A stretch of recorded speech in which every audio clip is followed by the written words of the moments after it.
Татьяна Соловьева – воспитатель со стажем. В профессии она уже 18 лет. Рисовать, лепить и клеить ее воспитанники умеют практически с момента поступления в сад. А вот готовить учатся по праздникам. Сегодня в меню у ребят чувашское национальное блюдо хуплу.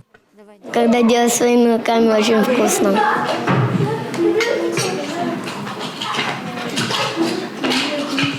А приятно, когда готовишь не только для себя, но и для первого наставника и друга, воспитателя, который, так сказать, в профессии с детства. Я даже в детстве, помню, собирала всех своих соседских детей и с ними во что-то играла, собирала их, учила чему-то. А когда уже в школе осознанно подумала, что я буду воспитателем. Мария Журавлева сегодня отмечает 2 даты – месяц в должности и профессиональный праздник. Работа, говорит, тяжелая, но интересная. Каждый день учишься чему-то новому, многому от самих детей.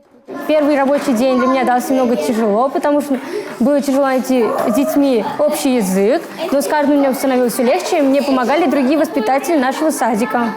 Слезы, капризы и обиды – все бывает, делится Мария. Помогает справиться доброта к детям. Они все чувствуют и понимают, и всем необходимо уделить равное количество времени. А самое главное – почаще вместе смеяться. Как говорится, лучший способ воспитать детей хорошими – сделать их счастливыми. Екатерина Никитко, Елизавета Цветкова, Юрий Марков, Республика.